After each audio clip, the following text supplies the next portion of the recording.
যারা ওলি আল্লাহর মাজার ভাঙবে, যারা ওলি আল্লাহর বিরুদ্ধে কথা বলবে, যারা তাসাউফপন্থীদেরকে আঘাত করবে, যারা ওলি আল্লাহর মাজার ভাঙবে, তাদেরকে কোনো সময় রাজনীতি করে তাদেরকে ভোট দিয়ে ক্ষমতায় আনবেন না। কারণ ওলি আল্লাহর বিরুদ্ধে যারা, আমরা তাদের সাথে নাই। কথা বলেন ঠিক কিনা?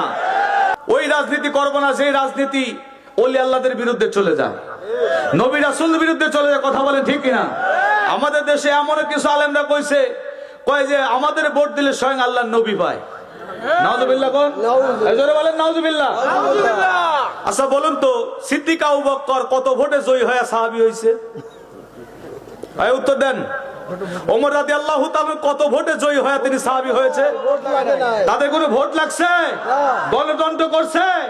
যারা বলে আমাদের মার্কায় ভোট দিলে, আমাদের মার্কায় ভোট দিলে পারে, সেই ভোটটা আল্লাহ রাসূল পায়। আমার রাসূলকে রাজনীতি করছে, এই রাজনীতি প্রতিষ্ঠা করছে, গণতন্ত্র প্রতিষ্ঠা করছে আব্রাহাম লিঙ্কন, একজন ইহুদি।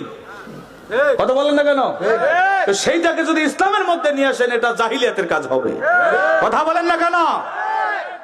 বাবাজি, এমন কিছু বলবো না, এমন কিছু করবো না যেটা ইসলামের বিরুদ্ধে চলে যায়।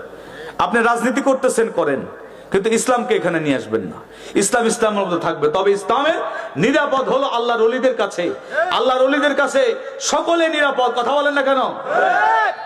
এই দেশে ইসলাম প্রচার করেছে শাহ কারামত আলী জনপুরি, উনি কোন দল করছে? উনার কাছে সবাই যায়। কথা বলেন ঠিক কিনা? এই জন্য আমরা আল্লাহর বিশ্ব জাকির মঞ্জিলে আমি যাই।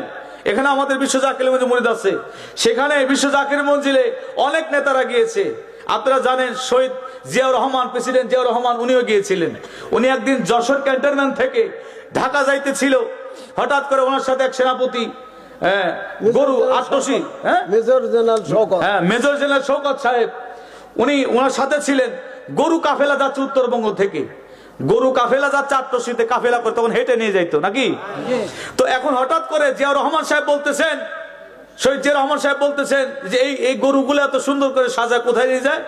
বলে স্যার এখানে পাশেই আটশি নামে একটা গ্রাম আছে, আটশি হুজুর আছে এখানে, তিনার কাছে গেলে সুপরামর্শ দেয় এবং তিনার দরবারে যেমন তাসাউফপন্থী ইলমুল কলব, আল্লাহর জিকিরে মানুষ মশগুল হয়ে যায়। সুবহানাল্লাহ বলে। বলে তাহলে আমার একটু যাওয়া দরকার। এরপরে উনি বিশ্ব জাকির মঞ্জিলে পুকুরিয়াতে নেমে কাফেলা করে আটশি দরবারে গেলেন। আল্লাহু আকবার বলেন। যাওয়ার পর হুজুরের কাছে সাক্ষাৎ করলেন। হুজুর তাকে একটা জায়নামাজ দিল, একটা তসবিহ দিল, আতর দিল। বলে বাবা আজকে আপনি সেনাপ্রধান, এমন একদিন আসবে বাবা আপনাকে এই দেশের দায়িত্ব নিতে হবে, আপনি রাষ্ট্রপতি হবেন। হয়েছিল না?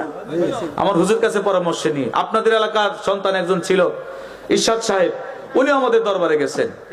এভাবে মন্ত্রী প্রেসিডেন্ট আল্লাহর ওলিদের কাছে যাত্রা নিরাপদ, কারণ আল্লাহর ওলিরা সঠিক ইসলামের বুঝ দেয়। কথা বলে ঠিক কিনা?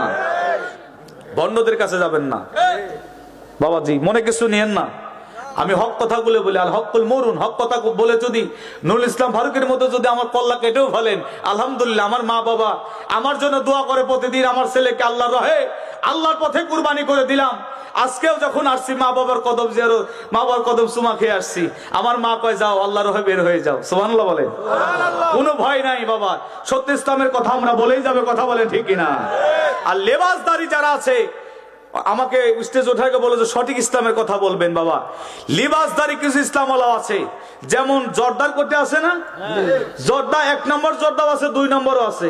তো 2 নম্বর জর্দার মধ্যে 1 নম্বরের লেবেল লাগা কয়টা 1 নম্বর জর্দা।